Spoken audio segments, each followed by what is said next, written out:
Halo Lur, kembali lagi di channel Alur Filmat. Siapa di sini yang masih inget sama si Hachi?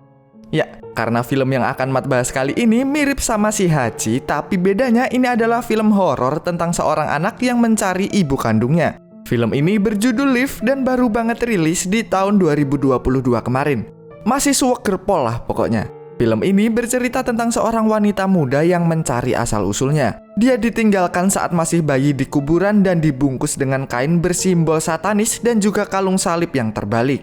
Tapi anehnya, semakin dia mendekati kebenaran, sebuah roh jahat akan menakutinya dan menyuruhnya untuk pergi. Berhasilkah dia menemukan ibunya? Dan apakah ibunya seekor tawon? Daripada kelamaan terus kalian mencari emak kalian yang lagi kondangan, mending kita langsung masuk aja ke ceritanya. Tapi sebelum mulai, seperti biasa, kalau kalian suka sama channel Mat, silahkan tekan like, share, dan subscribe biar nggak ketinggalan film seru lainnya. Dan ini dia, Live.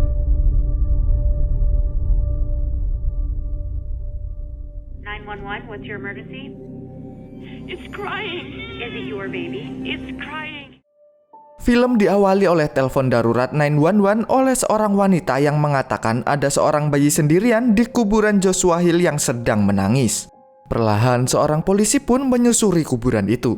Di tengah gerimis, Pak Polisi menemukan bayi itu di dekat batu nisan. Karena dirasa nggak ada orang di sana, Pak Pol pun mengambil dan menaruh bayi itu di dalam mobilnya. Tapi betapa terkejutnya Pak Polisi itu ketika ia membuka kain pembungkus bayi itu yang ternyata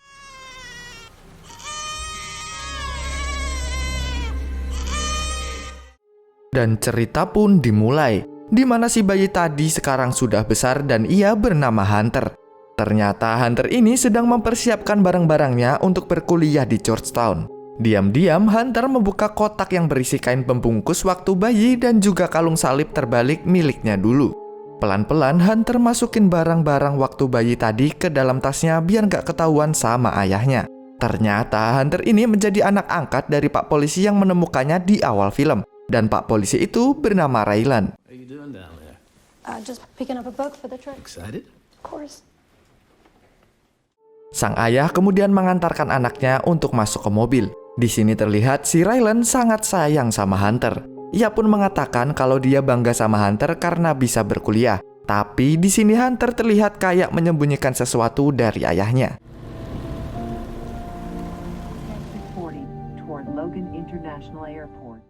Dan benar saja, si Hunter ini malah berhenti di bandara dan bukannya menuju ke kampusnya. Walaupun sedikit gak yakin sama pilihannya, Hunter akhirnya memberanikan diri untuk naik pesawat menuju Norwegia untuk mencari ibunya.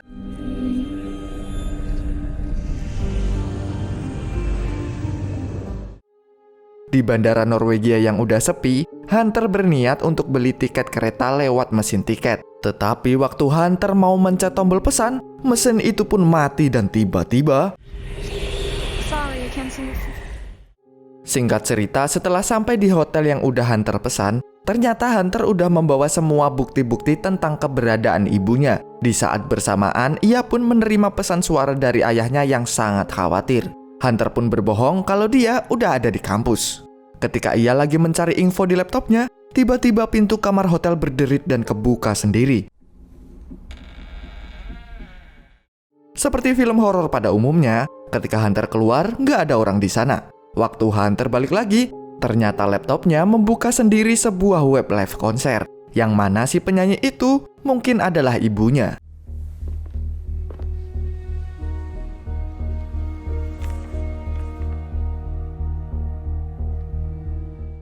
Hunter pun akhirnya mendatangi live konser tersebut. Penyanyi ini bernama Cecilia. Ketika Cecilia mendatanginya, ia pun terlihat jiper dan gak berani ngomong. Sesaat setelah Cecilia pergi, Hunter pun diam-diam mengambil botol bekas minum Cecilia. Karena gerak-gerik yang mencurigakan, akhirnya si Hunter pun harus dikejar oleh seorang pria berbadan besar suruhannya Cecilia sampai ke hotelnya.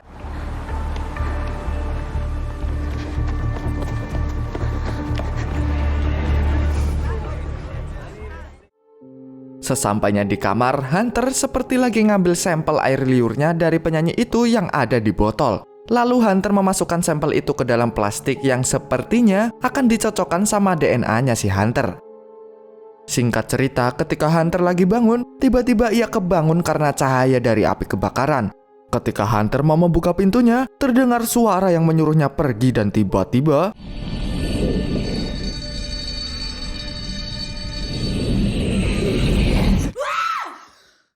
ternyata itu semua hanya sebuah mimpi buruk aja. Dengan cepat si Hunter bersiap dan melanjutkan pencariannya. Ketika di depan lorong hotelnya, ia pun berpapasan sama pria besar yang mengejarnya tadi malam. Hunter pun harus kejar-kejaran lagi sampai masuk ke kamarnya. Ketika Hunter hampir tertangkap, ia pun menyemprot mata pria itu pakai baygon dan menyambitnya pakai hair dryer. Karena nggak ngerti bahasa Norwegia, akhirnya pria itu pun pakai bahasa Inggris.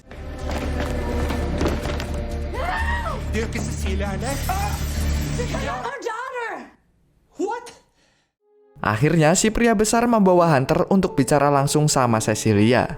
Di sana Cecilia langsung bilang kalau Hunter bukanlah anaknya, karena dia nggak mungkin bisa punya anak. Ketika Hunter memberitahukan tempat dan waktu ia dilahirkan bertepatan sama bandnya Cecilia manggung dulu, akhirnya si pria besar mengatakan sesuatu pakai bahasa Norwegia yang artinya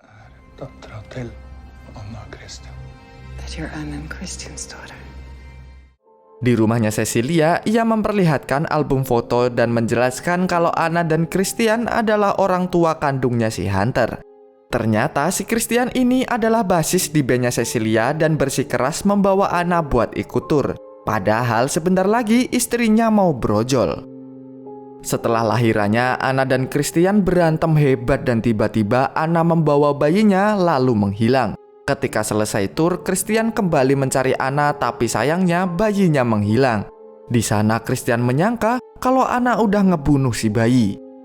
Setelah kejadian itu, Christian jadi kehilangan akalnya. Akhirnya, ia memutuskan menculik Anna, lalu membawanya ke gereja tua dan membakarnya hidup-hidup.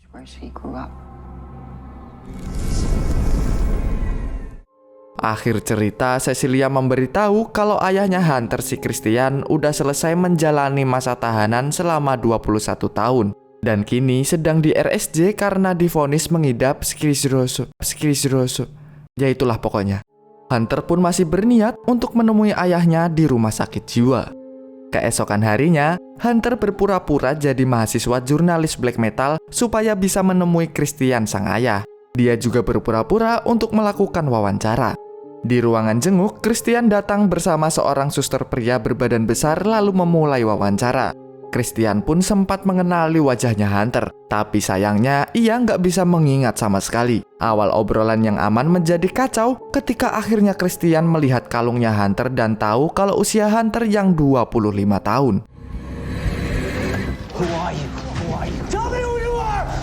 Tell me who you are! Jeg er rolig. Hun skal bare sige... What's wrong with the baby? Setelah itu, Hunter kembali menemui Cecilia nanyain tentang simbol-simbol yang ada di kainnya dan juga salib yang terbalik. Ternyata Cecilia menjelaskan kalau itu bukanlah lambang setan, tapi salib serigala dari mitologi Norse. Karena sang ibu itu kurang terbuka sama Cecilia, yang Cecilia tahu kalau dia selalu menulis kesehariannya di buku diari. Dan buku itu sekarang berada di keluarganya. I feel like something wants me to leave.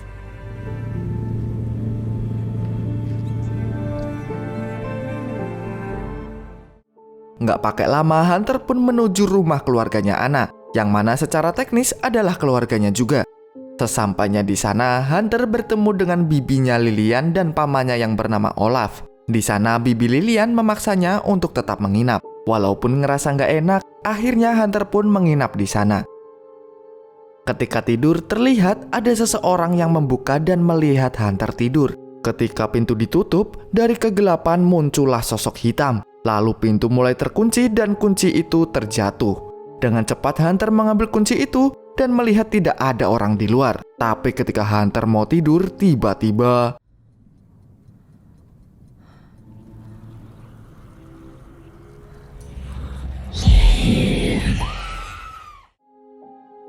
seperti biasa, itu semua cuma mimpi. Pagi harinya, ternyata Hunter mendapati kuncinya beneran jatuh di lantai.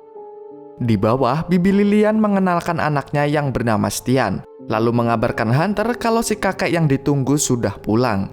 Lalu Hunter pun pergi ke rumah kakeknya. Sesampainya di sana, sambil ngopi-ngopi cantik, si kakek menanyakan soal keluarga angkatnya Hunter, lalu Hunter dibawa ke kamar Anna sang ibu.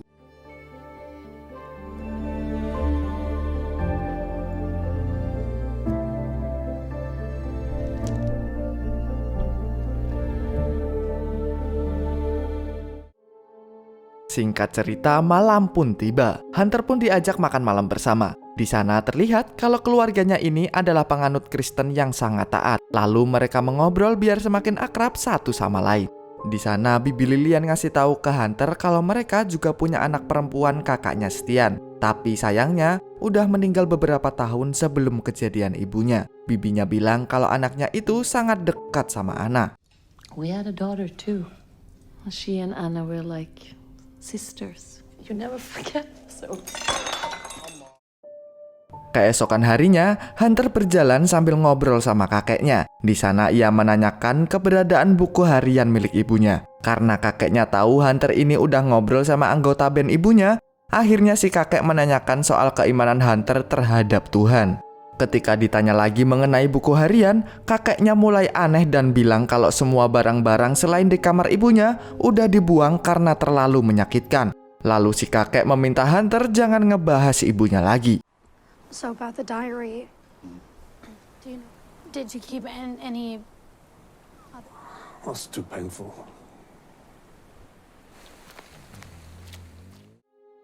Di sana, ia pun dijemput sama Stian saudaranya. Ketika berpapasan sama kakeknya yang baru pergi meninggalkan rumah, Hunter pun punya ide dan meminta Stian untuk mengantarnya kembali lagi ke rumah kakeknya dengan maksud mau mencari buku harian ibunya. Karena si Stian ada janji, Hunter jadinya sendirian masuk lewat pintu belakang. Ketika HP-nya terjatuh di depan sebuah kamar basement, Hunter jadi kepo dan mau masuk ke sana.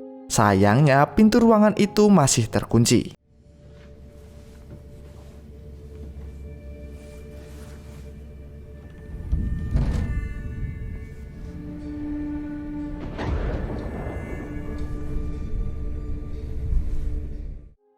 Akhirnya Hunter naik ke atas tangga ke dalam ruangan di loteng.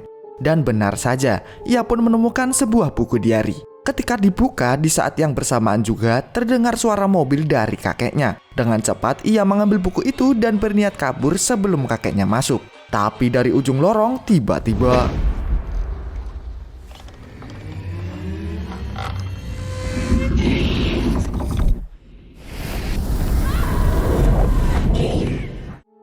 karena kaget, Hunter pun kehilangan keseimbangan terus jatuh nyungsep guling-guling ke bawah tangga.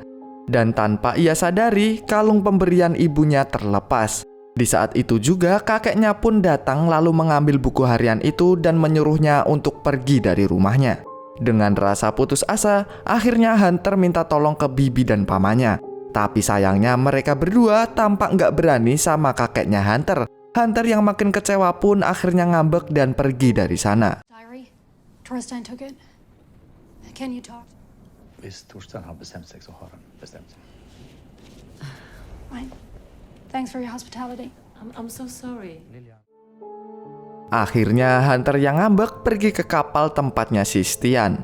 Sambil minum-minum, di sana Stian bilang kalau nanti malam kakeknya akan ke gereja.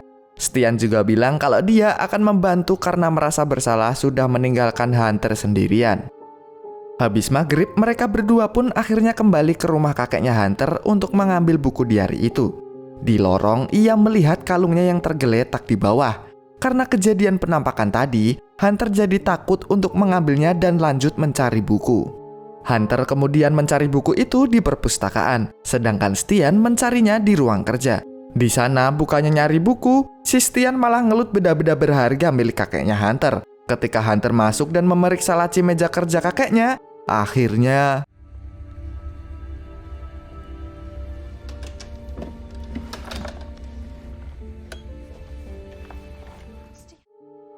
di dapur, akhirnya Hunter sadar kalau si bandit Stan ini mau nolongin dia karena mau maling duit kakeknya. Karena cucu yang baik, Hunter mengancam Stan pakai pisau untuk balikin duit kakeknya. Lalu karena Hunter nggak bisa ngebaca tulisan bahasa Norwegia, ia berniat untuk memotret isi dari buku diari itu. Tapi ketika mulai memotret,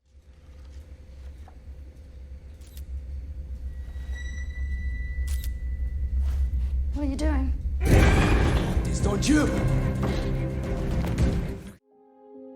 ternyata si bandit ini sabrut sama saudaranya sendiri dan berniat menggedabah paksa si Hunter. Karena Hunter ini dibesarkan oleh seorang polisi, akhirnya Hunter pun bisa melawan. Si Stan yang marah pun langsung mencekik Hunter, tapi tiba-tiba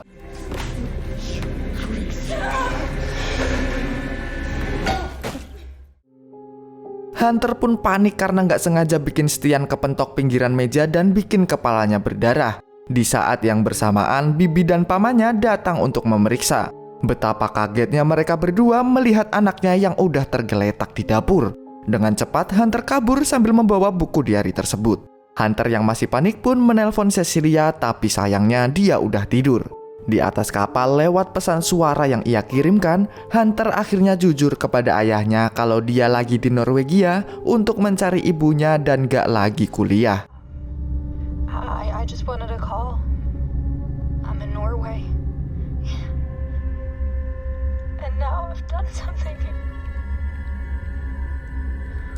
Something from my past. Besoknya, Hunter menemui Cecilia untuk curhat. Lalu Cecilia ngide buat nelpon mantannya yang kerja jadi dokter di UGD. Untungnya si Stan gak jadi meninggoy, cuma geger otak dan retak dikit doang. Lalu Hunter meminta Cecilia untuk membacakan isi dari buku diari yang udah dia bawa. Tapi sayang seribu sayang, ternyata itu bukanlah buku harian dari ibunya. Karena si penulis buku itu menuliskan kalau dia melihat Anna duduk di luar. This isn't your mother's diary.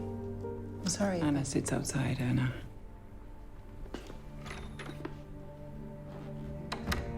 Sure, whatever. I'm sorry, Eddie. Hunter yang udah putus asa memutuskan untuk pulang ke Amerika besoknya. Sewaktu lagi beberes pakaian, Cecilia menyarankan agar katakan sejujurnya kepada Christian sang ayah kandung sebelum dia pulang. Akhirnya Hunter menemui lagi ayahnya di RSJ. Di sana terlihat Christian menangis mengetahui anaknya yang masih hidup. Di sana Christian mengatakan kalau dia tidak membunuh ibunya. Tapi Hunter tetap bersikeras karena KTP dan SIM ayahnya ditemukan di lokasi pembakaran. Christian akhirnya bilang kalau ada sesuatu yang salah sama keluarganya Anna. Sampai akhirnya ia mengatakan kalau Anna tidak menginginkan Hunter karena ia terlahir sebagai perempuan. Lalu Christian mengatakan nama Liv. Liv adalah nama saudara Anna yang telah lama hilang dan nama itu akan diberikan kalau anaknya terlahir perempuan. Were you okay? Did anything The happen? diary. Why are you so curious? You said she didn't want me. What exactly did she say? Anna didn't want you because you were a girl. Leave. I am leaving. No, leave. Don't go there. You can't trust those people. Something is wrong. Leave. Waktu subuh, Hunter kembali ke rumah kakeknya untuk mengambil kalung dan mencari tahu kebenaran tentang ibunya. Dengan penglihatan yang dikasih sama setan gosong tadi, akhirnya ia menemukan brankas rahasia yang menyimpan kunci basement. Ketika ia masuk basement itu, Hunter melihat ada bekas geretan lemari dan ia pun tahu kalau ada sebuah pintu rahasia di balik lemari itu. Ketika ia masuk, ia mendapati tempat itu seperti kamar isolasi yang kedap suara. Ketika lagi melihat sekitar, tiba-tiba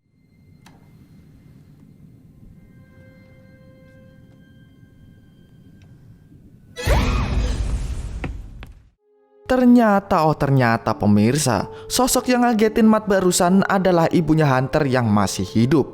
Hunter pun memperkenalkan dirinya dengan nama Liv dan memberikan kalung salib serigala itu sebagai pengenal ke ibunya. Di tengah reunian keluarga, mereka dikejutkan dengan suara orang yang masuk.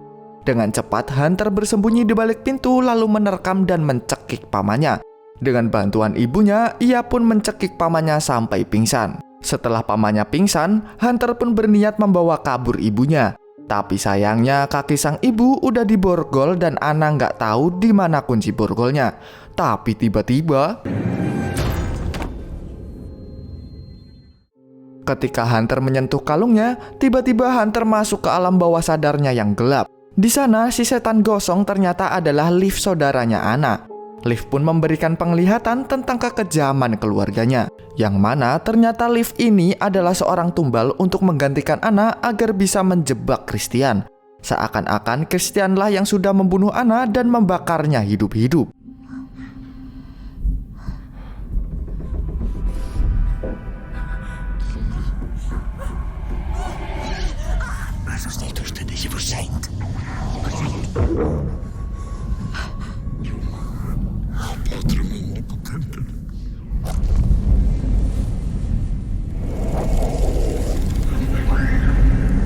I'm so sorry this happened to you. Ketika sadar, Hunter telah terikat di kursi dan akan disiksa oleh kakeknya yang mengaku sebagai anak Tuhan.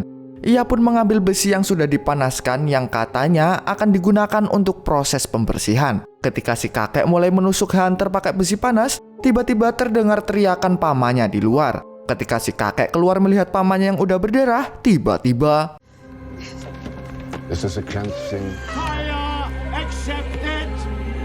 Go.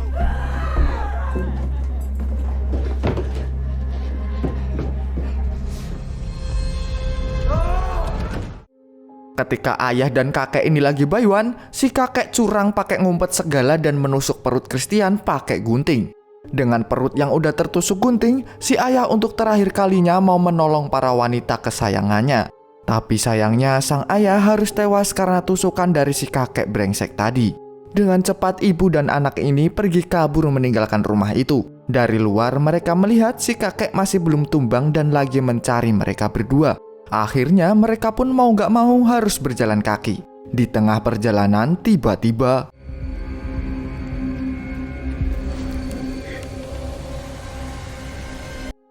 sesampainya mereka di kuburan, ibunya udah gak kuat untuk melanjutkan perjalanan. Lalu Hunter meninggalkan ibunya dengan maksud mencari bantuan.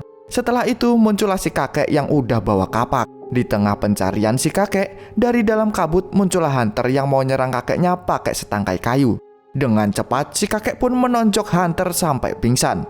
Ketika si Hunter tersadar, ternyata dia sedang diseret sama kakeknya. Ia pun mengatai kakeknya sebagai seorang pengecut, lalu memberikan kalung salib punya Liv untuk dipegang kakeknya. Ketika si kakek memegang salib itu, dari belakang muncullah sosok Liv yang mengagetkannya dan langsung saja si Hunter menyambit kepala si kakek berkali-kali sampai si kakek kelenger di tanah.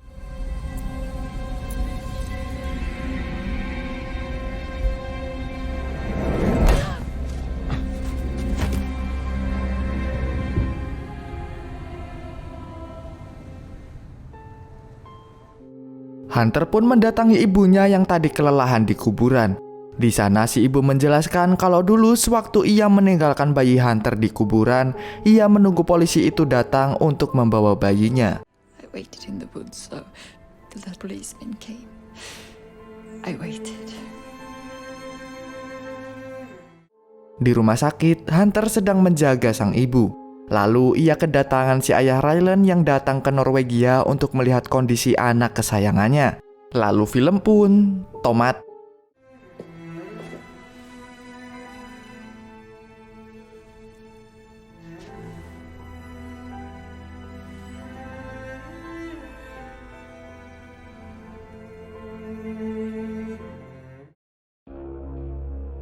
Gimana lur buat film Liv kali ini? Seru ya? Apa sedih nih? Menurut Matt sih ya, film ini agak kurang ya. Kurang maksud Matt di sini adalah genre horor sama thrillernya itu sama sekali kurang lur ya kalau dibandingin dengan film yang lain. Tapi untuk dramanya sih dapat banget ya, apalagi tentang orang tua yang bikin Matt itu agak sedikit sedih di sini. Tapi menurut kalian gimana nih? Kita diskusi aja di kolom komentar ya lur. Dan pesan yang mungkin bisa kita ambil dari sini adalah sayangi ibumu, minum susu setiap hari. Oke lur, sekian review film Liv kali ini. Kalau gitu Matt pamit dan sampai jumpa pada video-video berikutnya. Hadah.